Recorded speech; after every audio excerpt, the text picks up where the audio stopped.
मुंबईत ठाकरे बंधूंची युती झाली तरी वसई विरारमध्ये मनसे बहुजन विकास आघाडीच्या चिन्हावरती लढणार आहे। एबीपी माझानं ही बातमी आधी दाखवली होती आणि त्यानंतर मनसेचे नेते अविनाश जाधवांनी याला दुजोरा दिल्यामुळे एबीपी माझाच्या बातमीवरती शिक्कामोर्तब झालाय।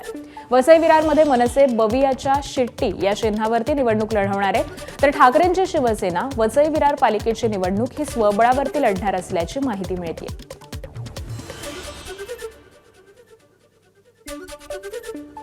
आम्हाला जर भारतीय जनता पक्षाला रोखायचं असेल ना तर बहुजन विकास आघाडीसोबत जावंच लागेल। आणि त्यांचे 109 नगरसेवक होते, 109 नगरसेवक होते। त्यांची प्रचंड मोठी ताकद आहे। तुम्हाला असं वाटत असेल की आमदारकीला त्यांचे आमदार पडले म्हणून त्यांची ताकद कमी झाली आहे, तर अशी कुठलीही तीळमात्र गोष्ट तिथे नाही आहे। कारण मी स्वतः तिथे वसई विरारमध्ये ग्राउंडला काम करतो। आपल्याला जर भारतीय जनता पक्षाला रोखायचं असेल तर आम्हाला सर्व पक्षांना एकत्रित यावं लागेल आणि त्यासाठी बहुजन विकास आघाडीसोबत जावं लागेल। एबीपी माझा, उघडा डोळे बघा नीट।